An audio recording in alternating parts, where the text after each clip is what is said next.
আরও শক্তিশালী একাদশ নিয়ে হংকংয়ের বিপক্ষে মাঠে নামছে বাংলাদেশ দলে এই ম্যাচ দিয়ে অভিষেক হবে কিউবা মিচেলের। অন্যদিকে এই ম্যাচের আগে মাঠে ফিরবেন জাতীয় দলের সেরা ফুলব্যাক বিশ্বনাথ ঘোষ।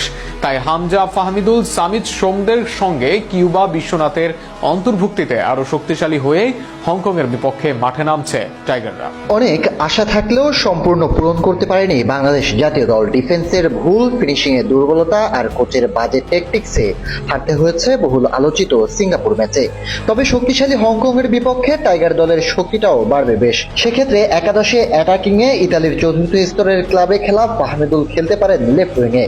অন্যদিকে রাইট উইংয়ে দেখা যেতে পারে রাকিব হোসেনকে। তবে অ্যাটাকিং মিডফিল্ডার কিউবা মিচেলকেই মাঝে রাখা হতে পারে নম্বর 10-এর ভূমিকায়। মিডফিল্ডার হলেও দলের গোল করার দায়িত্ব দেওয়া হতে পারে ইংল্যান্ড থেকে আসতে যাওয়া এই ফুটবলারের উপর।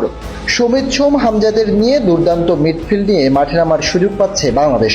হামজা চৌধুরীকে সেন্টার মিডে দিয়ে এক পাশে খেলতে পারেন জামাল ভুঁইয়া অথবা হৃদয়, অন্য পাশে থাকবেন সমিত সোম। আশ্চর্যজনকভাবেই সিঙ্গাপুর ম্যাচ থেকে বাদ পড়েন ইসা ফয়সাল। তবে এই ডিফেন্ডারকে পারফরমেন্স অনুযায়ী তিনি এখনো লেফট ব্যাকের জন্য সবচেয়ে যোগ্য ব্যক্তি।